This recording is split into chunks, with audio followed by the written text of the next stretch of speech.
to the Inside Digital Transformation Podcast. Inside Digital Transformation explores how organizations of every size and shape are using technology today to survive and thrive in the face of relentless change. If you are a business or technology leader charged with making the most of digital transformation in your organization, then this podcast is for you. And now here's your host, Alan Bernard, a technology journalist, editor, and copywriter who has been covering the intersection of business and technology for over 2 decades. Hi everyone, thanks for tuning in. Today I'm speaking with Sanjay Srivastava, Chief Digital Strategist for Genpact, a $4 billion professional services firm with over 100,000 employees doing business in 30 countries, about how to execute the 4 elements of any successful digital transformation initiative: proof of concept, scaling a pilot to production, cultural change management, and building a data foundation. Digital transformation projects fail for many reasons, so getting each of these elements right is the key to the success of your efforts. Sanjay, thank you for being here. Alan, thanks for having me. Absolutely. I'm looking forward to our call today. Okay, so the question I like to ask all of my guests, the first question, because it is so varied, right? Digital transformation means so many different things to so many different people. What is your definition of digital transformation? Alan, digital transformation is really business transformation that happens to be enabled by digital. And by digital, I mean technologies, I mean data and data infrastructure, I mean AI and artificial intelligence, and really putting that to play. The reality is industries are disrupting, businesses are evolving, and against that backdrop, most companies are looking to drive sustainable, durable, competitive advantage. And to do that in today's world, you need to transform your business. You need to drive a different value proposition. You need to make your business more sticky. And need to do it in a manner that is differentiated at a better cost of delivery. Technologies are emerging, data stacks are maturing, and algorithms and neural nets are maturing in a way that they weren't previously available when the bulk of our IT investments went in over the last 3 decades. And so there's just a unique opportunity to sort of sit back, design the value proposition and re-engineer it, and then apply these new emerging technologies to deliver a very different end result. And that in sum total is what digital transformation is. Okay. I have a definition I work with, and I throw it out there for everybody to get your feedback on it. It's using digital technologies to change the status quo. You know, I think it's a good starting definition, Alan, and if you want me to poke at it a little bit. Yeah, sure. Please. I think the big confusion that exists in the industry is the word digitization and the word digital transformation are often used interchangeably and often meant to be the same thing, but actually in reality, they couldn't be further apart. When you think about digitization, and it's a little bit embedded in the approach of taking an end-to-end business process, and you break it into its little chunks, and you take every single chunk and you digitize it, or you automate it, or you buy new technologies, and then you actually then pull the whole value chain together. And what you've done is you've made the entire end-to-end process more automated, you made it more scalable, you probably made it more efficient and therefore less costly to do. And you can scale it as your business moves forward. And I think it's fantastic in its own right, but it isn't enough, and it is not digital transformation. Digital transformation, on the other hand, is taking the same end-to-end process and first, before you do anything else, reimagining what it needs to look like, redesigning the componentry, figuring out the emerging tech and data infrastructure that can now come into play and drive a very different approach to it, and then aggregating it back into a composite whole. But when you've done that, it delivers a different experience, it delivers a different value. And most importantly, the work that is remaining to be done is actually different from that what it was before. And so because digital transformation changes fundamentally the work that needs to be done around it and integrates different into an end-to-end process, you have to give a lot more thought to actually integrating it, thinking about people, operating models, skilling, resourcing, because it's new work that now needs to be done. You have to think about end-to-end process and how do you think about upstream and downstream components and make sure that it's a composite whole as opposed to a nice little idea on the side. And if you do all of that, you will have transformed your process. You'll have transformed the work that is done around that process. You will have transformed how you run your operating model, and you will have delivered a very different end output. But that's not digitization. That is not just automation. That is not just putting automation in the different pieces. Is actually fundamental redesign. And so I just push you as you define digital transformation to include this concept of you're changing the business and you're driving a very different value proposition. So where are companies at on this curve of digitizing versus digitalizing, right? That's the other way to say it, I think. Well, I mean, I think, look, we serve Fortune 500 companies, so I'm going to give you a little bit of a biased perspective. Oh, by the way, I spend most of my time either with Fortune 500 companies, and so I'm deep in, and that's the work we do. We do deep, complex business transformation of processes, of people, technology, and data. And then actually, I'm fortunate enough to spend a part of my time actually in the startup ecosystem. So I spend time on evolving emerging technologies. I spend a lot of time in AI and foundation models and blockchain and data and modern data stacks. And so I kind of see both sides of the world. What I tell you is this, right? Across Fortune 500 companies, and I'm not including every other small and medium business in there. So this is very sort of biased and perhaps a narrow view. Yeah, multi-billion dollar corporations. Yeah, sure.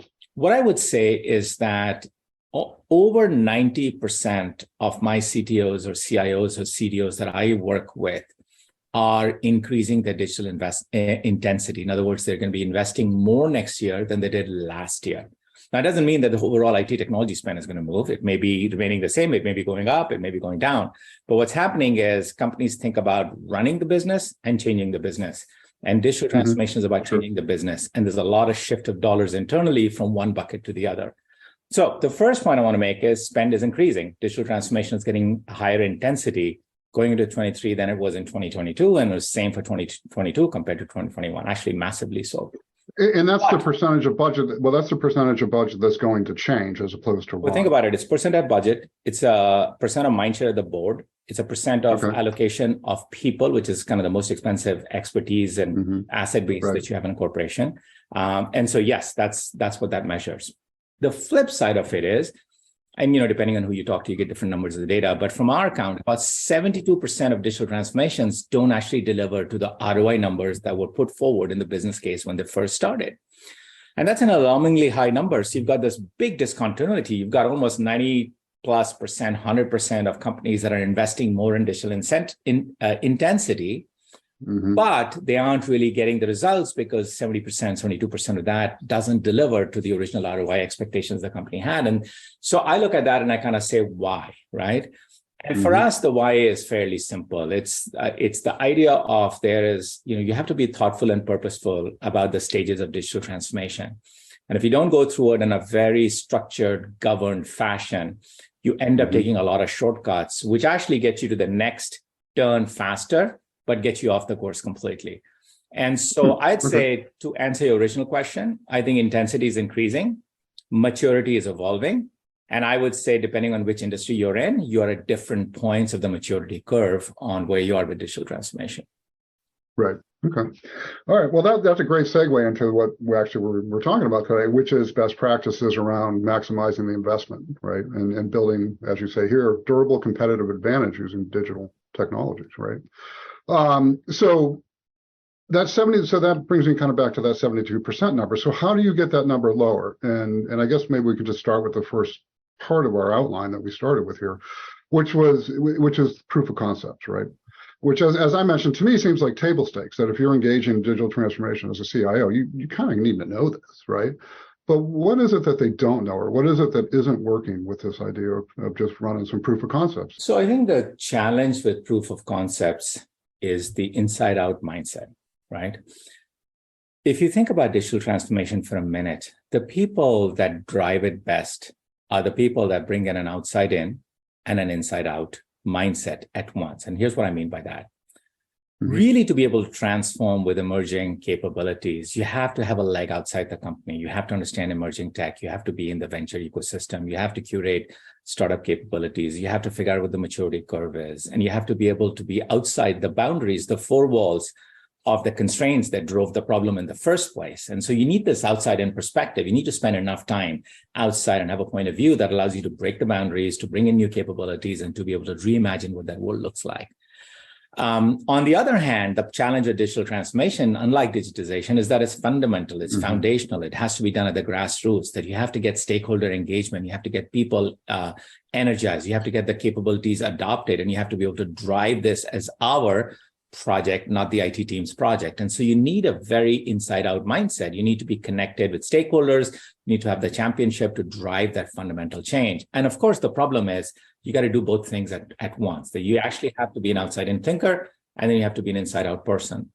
And most companies struggle with the former because the former takes a lot of unstructured thinking. It takes you out of your direct line of work, and it needs you to be able to spend enough time really rethinking, reimagining. And actually, most of the innovations now are not happening in a function. They're happening at the intersection of functions, right? I often say that, the world doesn't really need a machine learning engineer. By the way, we do. But, just bear with me for 1 second. We need people that understand finance and accounting and machine learning. We need manufacturing engineers that can understand shop floors and understand computer vision. It's those intersections that count. And so the problem with POCs is if you don't do this properly, if you aren't broad enough in your thought process, and if you're not purposeful in thinking about Horizon 1, Horizon 2, Horizon 3, you end up with a lot of stuff that is Horizon 1, which is near-term revenue returns in the current boundaries of how you constructed your enterprise. And that thinking might allow you to digitize or digitalize, to use your word, in the near term in year one, but it doesn't get you to where you need to be in 3 years or 5 years, the medium term and the long term. And so the risk we run and the companies run is if you don't sort of, you think about a portfolio of investments, you think about, a venture capital approach, and you have to sort of allocate capital allocation based on what you want to see in the near term, what you want to see in the medium term, what you want to see in the long term. And then you have to sort of think about, how do you have enough assets? Do you have enough proof of concepts? Do you have enough incubations and innovations that are happening in each three categories to meet, whatever distribution you set for yourself? And then you have to make sure that you're really driving an outside-in approach, that you're bringing people from the outside and then balancing this. And so those are sticky challenges because they're difficult to orchestrate and engineer for large corporations that have tremendous already existing inertia that obviously pulls you in a different direction. Sure, but where does a proof of concept fit in that thinking? Because you have to identify something to try. Yeah, and that's exactly right. So I think the first problem, or the first thing you have to solve for, come up with the right question, right? Too often, I think there's a rush to sort of say, well, so-and-so is using this. This other salesperson called me about that. Well, this piece of technology looks interesting. Let's go do it, right? AI is a great example. AI is a fantastic example, right? Well, it's changing the world, so let's make something happen with AI. Well, that's the wrong way to start the discussion. The right way to start the discussion is exactly in the other hand. We have salespeople that are in contact center scenarios that are speaking with clients every single day, and it takes them 18 steps to close a deal.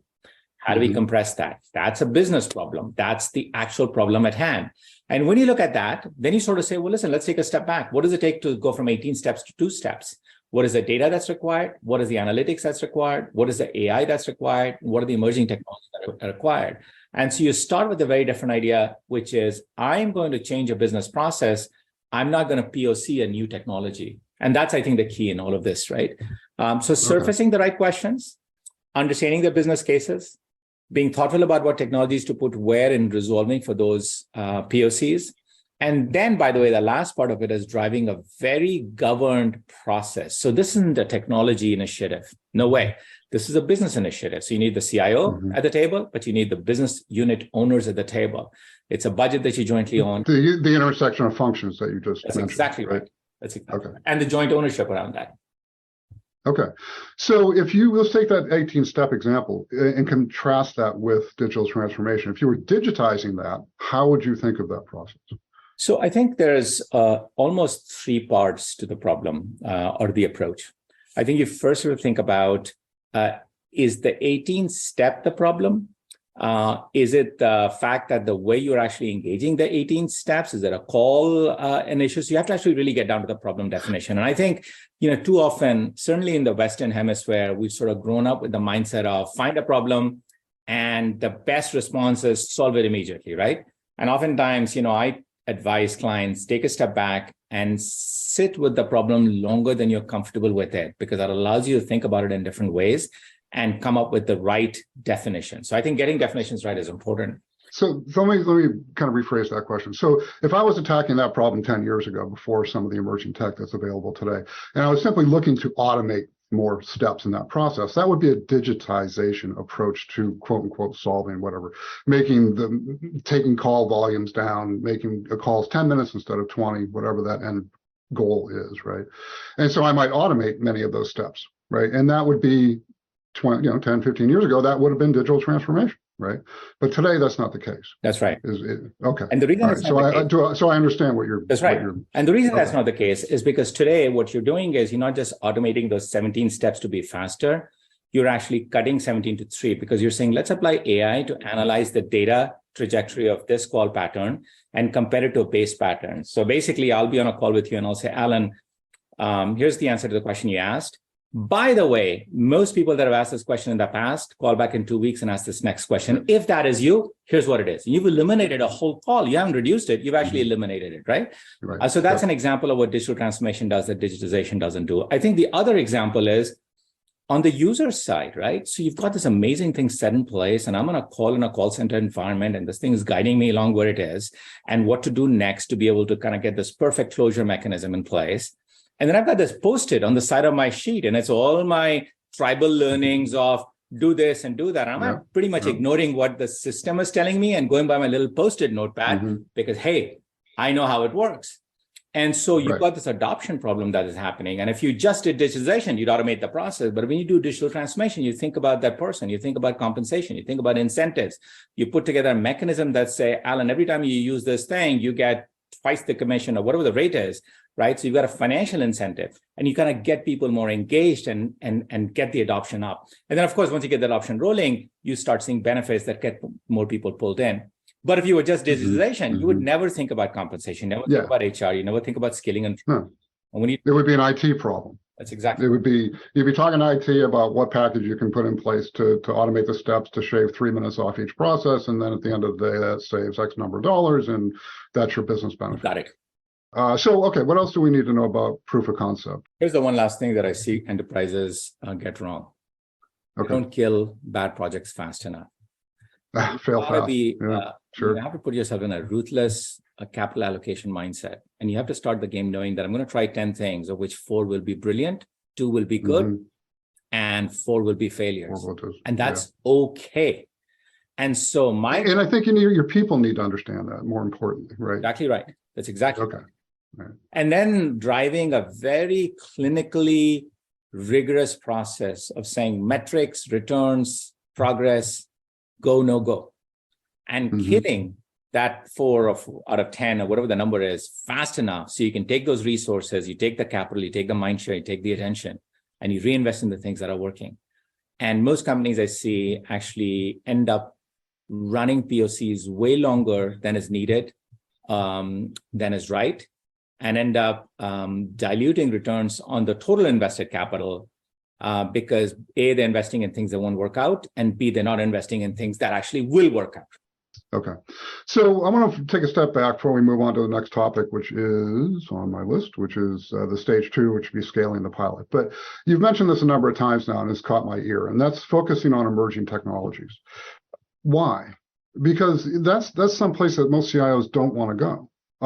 It's too risky. The returns are not there. They're not proven technologies. The integrations are issues. The companies come and go. So why the focus here on emerging? Well, why your focus on emerging tech? Yeah.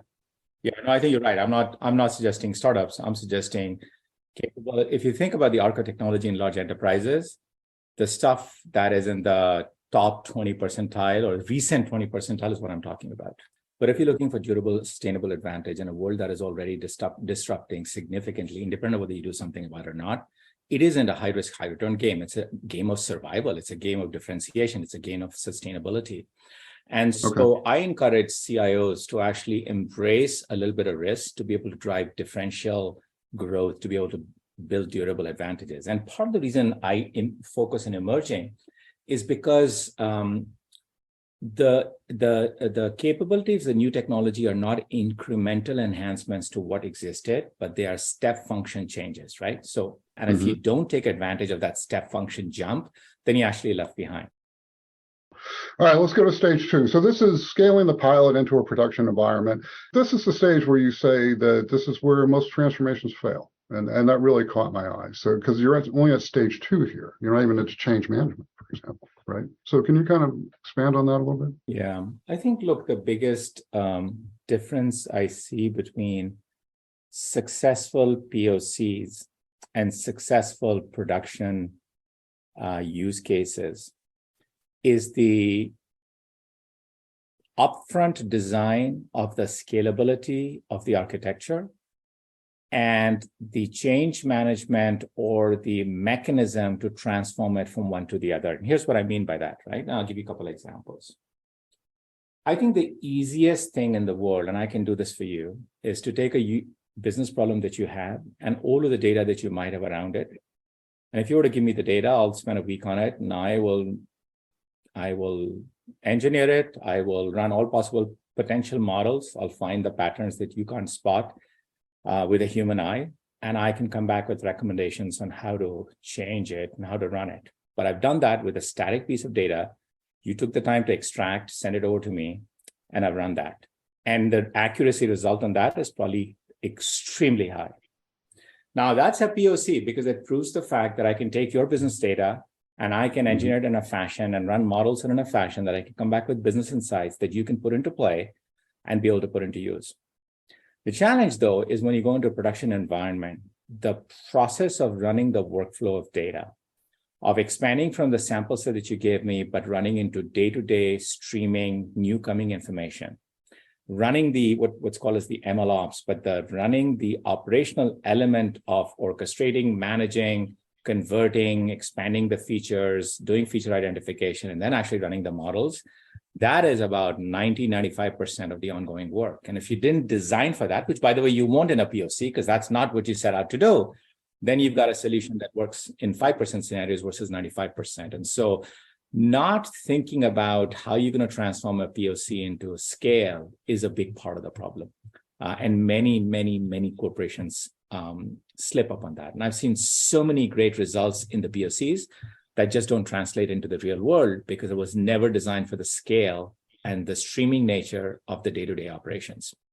So I think that's one piece. I think the other piece is the change management that needs to happen because fundamentally, and this is the problem with new tech that you put into place, it has to change the way it integrates into the upstream processes and it changes the way it integrates into the downstream processes.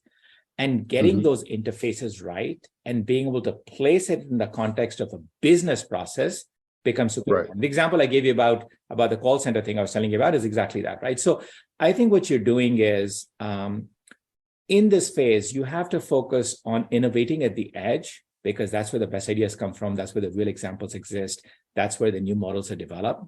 But then being able to centralize it in a fashion that you can actually scale it, that you can build the ops around it, that you can build the training and the resourcing around it, and that you can actually govern it. What's the time frame from POC to scale? 18 months? 24 months? Yeah, I think a POC is typically, well, depending on the use case, it could be a obviously 8 to 9 month process. But I think a scaling is typically a 18-month process. I think that's about right. Okay. The best people that do it, the best companies that do that part right are companies that set up a dedicated team that actually is just responsible for scaling. They'll have a group that essentially owns a successful POC converting to industrial scale. The people you need in that group are different.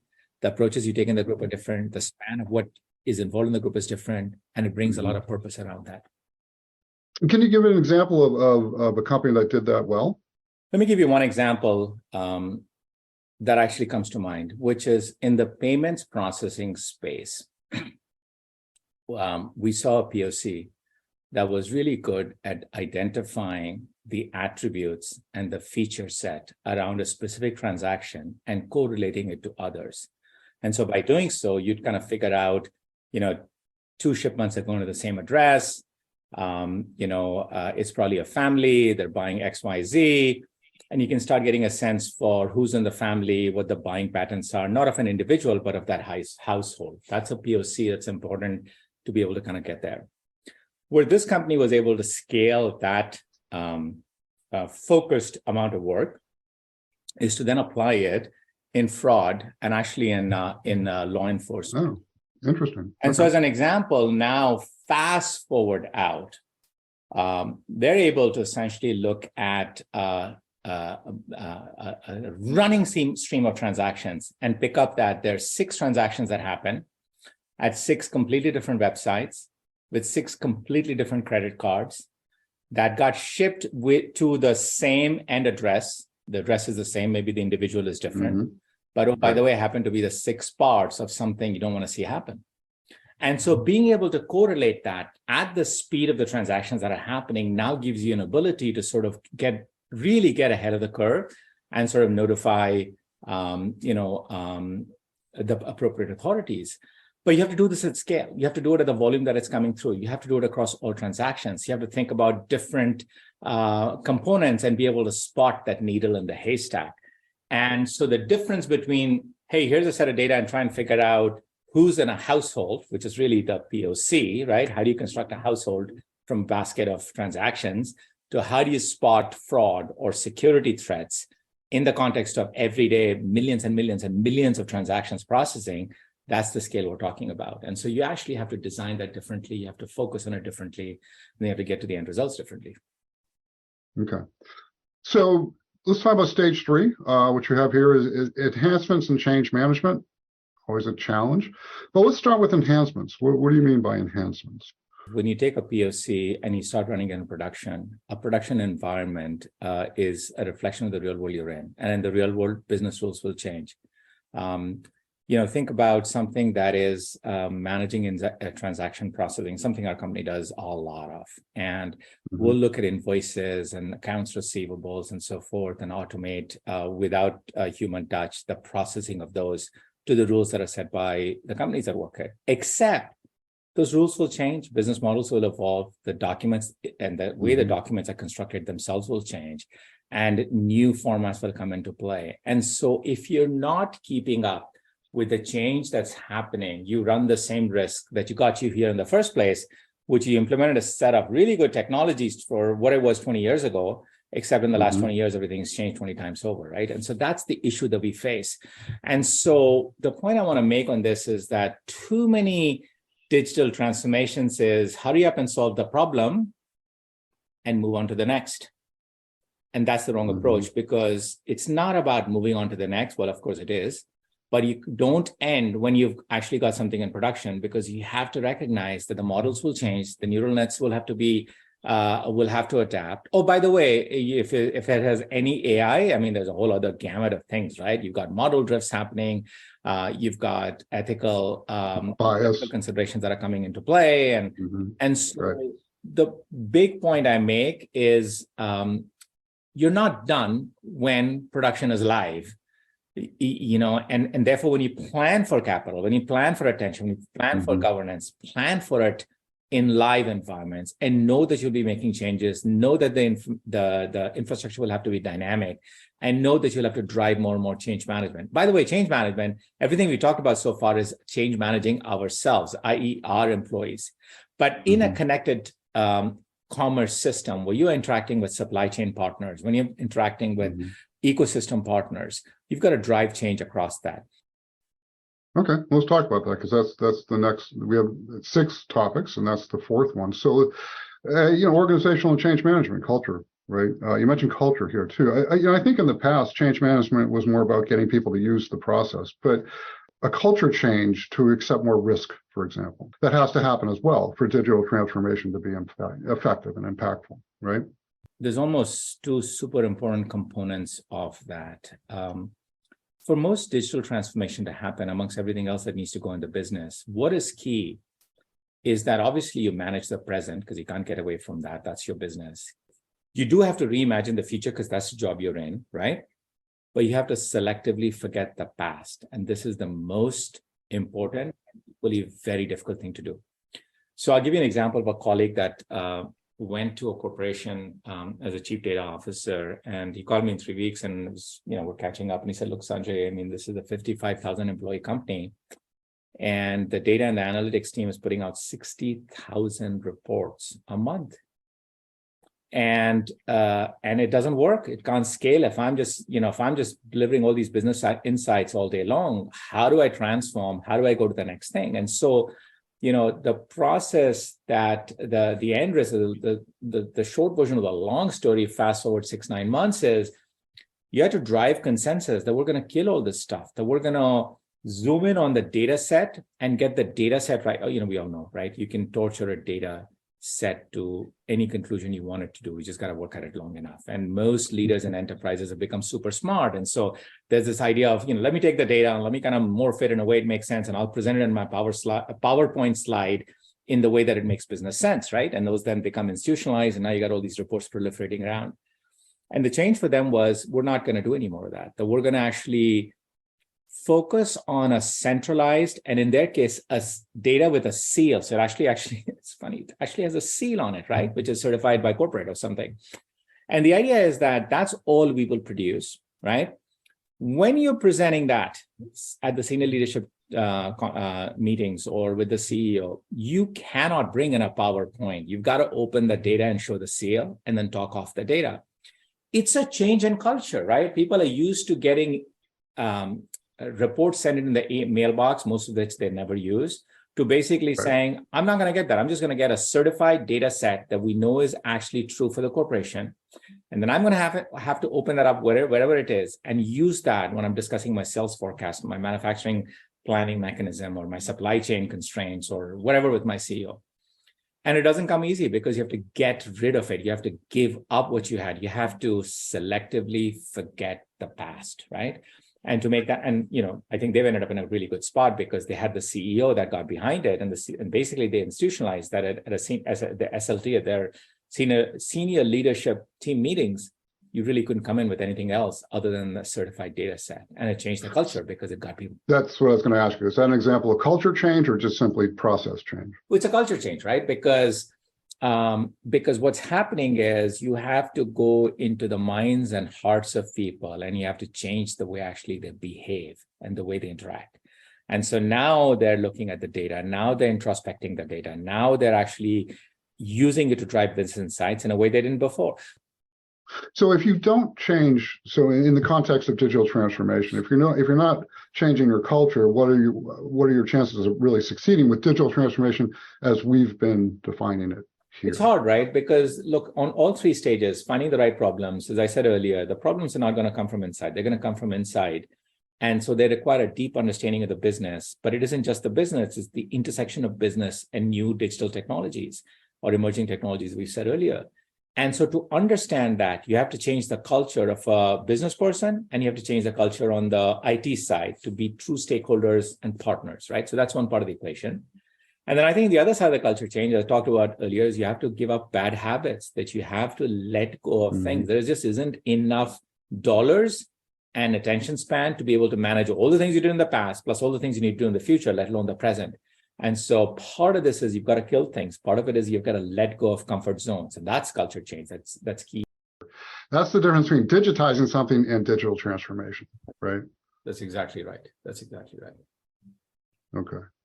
Because digitizing something means you're just basically, you don't need culture change for That's that. right. You've just, you've just sped up a process. You've automated a process. And it's still basically the same process. You're right. Digitization is about a process change. But digital transformation is really about reimagining, and that requires a different culture, because you literally, and the hardest part of all of that is giving up what you had, right? That's the unknown. That's the tough part. Or another key to success. So building a proper data foundation is another key to success with digital transformation. So what do you mean? I think our point of view on data is emerging and changing completely. I won't even say emerging. Let me restate that. I think our point of view on data is completely revolutionizing. Data used to be seen as a collateral, that when you did automation, you got a lot of data coming out, you put it in a place that you might eventually need it, and you let it be where it is. I think we're finding today that data is the number one driver of transformative value for companies. But the pesky, dirty secret about big data is that it's really messy data. And so for companies that have this amazing book of business and years and decades worth of data, the reality is most of it is dark, i.e. it is sitting in unstructured file formats in places that are difficult to access. Most of it is dirty. In other words, they're not normalized, their error rates and so forth. And for the largest and for the most part of it, they're very centralized. And in other words, they're not democratized. So the users that can take advantage of it, the business analysts that can look at it, don't even have access to it. So you got three different problems going on, and yet data is the biggest thing that drives transformative value, or the biggest driver of dollar value of transactions today from the work we do and we're seeing across the industry. And so the key here is building the right foundation of data. It's not treating it as another asset or a subcomponent of, it's not treating it as a subcomponent. It's treating it as its own asset class. And by that, I mean, it needs to have its own voice. It needs to have its own seat at the table. I mean, we're seeing all this chief data officer titles that are proliferating. And that's for a reason, because it needs a voice at the board. It needs a voice at the decision-making table. And that voice is that data is separate from technology, that it's a different asset class, that the way you think about it, the way you build it, the way you govern it, the way you protect it is very different. And so we're starting to see the emergence of data as a foundation as a key and a critical success factor. And it's not as simple as it sounds. There is the ETL, which is all the ingestion part of the problem. So you've got all this unstructured data that is, I call dark data. You have to light it up, i.e. you have to extract it. And AI is a big play there now. And you have to put it in structured files. You can now categorize and classify and access. So that's that one part of the problem. And it's a very different part of the problem because the inherent messiness of that data. But the second part of the problem then is, once you have all of the data in the right place, how do you apply governance? How do you apply privacy? How do you apply rights, right? I've been speaking with a financial services company, and they see data that comes from different places. They'll see transaction data. The transaction data actually won't even have your name on it. It'll just have a credit card number and a vendor number, right? But then they'll see other data around third-party data, and then being able to sort of combine that to get a composite view. It's a very difficult job to be done. And so how do you normalize? How do you build the foundation? And how do you do so in a way that has the rights that you had for the data that went through in the transaction set are different from the rights that you have in the data that you actually bought from a third party, which are different from the rights that you had when someone came to your website and interacted with it. And so I've got one master file, it says Sanjay Srivastava, and it's got 4 different sources of information that have 18 different components. And each source and each component has a different rights to it. And so now multiply that problem by hundreds of millions or billions, right? And being able to decipher what to use where. So I think that piece is governance is really, really hard. And then, of course, the third thing is then once you've got all this, how do you harvest it? And that harvesting isn't just applying AI, or it's not just running models. It's actually requiring business users to be engaged in introspecting the data and asking the right questions and in putting the right hypotheses. And the problem so far has been, you've got all these tech people that do all this great data engineering, data science stuff. And you've got all these business people and they sit across the wall on the other side. And the reality is you got to get them together in a way that business users can actually introspect the data, that they can look for the patterns, they can set out the hypotheses, that they can ask the right questions. And that means training, that means education. And so there's a big drive around data literacy that needs to happen to get everyone engaged. So you think about those 3 parts, right? You think about, how do you light up the data and ingest everything in one place? How do you govern and manage it in a way that you have rights, you have privacy, you have ethics, consideration for exactly what you need it to be? And you think about bridging this gap between business users and data scientists in a way that business users can now directly interact with the data, that they can use this quote unquote what we call a modern data stack that allows them to get more engaged. And you have to drive the data literacy to be able to get to that. And so all 3 of those things have to work for the total to come together. But when you get it right, you are in a very special place. And most data-driven companies, and we know this because you see it in the industry, are driving, are separating themselves from the rest of the pack. And it's the old saying, right? The winners take away most of the spoils, and that's really what's happening. So it's a really, really. So how are they separating themselves using data? Well, new services, better customer service, greater what? So I think first off, to get that right, you have to do the 3 things I talked about. But as an end result of that, now you're opening up a more sticky experience. You're opening up adjacencies in your business models, which are new revenue models that you didn't previously have, right? Because you do cross-sell and you do upsell, you find the pattern adjacent to it, and create a new business model around it. Like we just talked about, the recommendation engine for the sneakers now is a fraud detection tool. Exactly right. That's exactly right. And so you're able to both grow your existing business and you're able to open up new businesses that you didn't previously have access to because you have this foundation built in.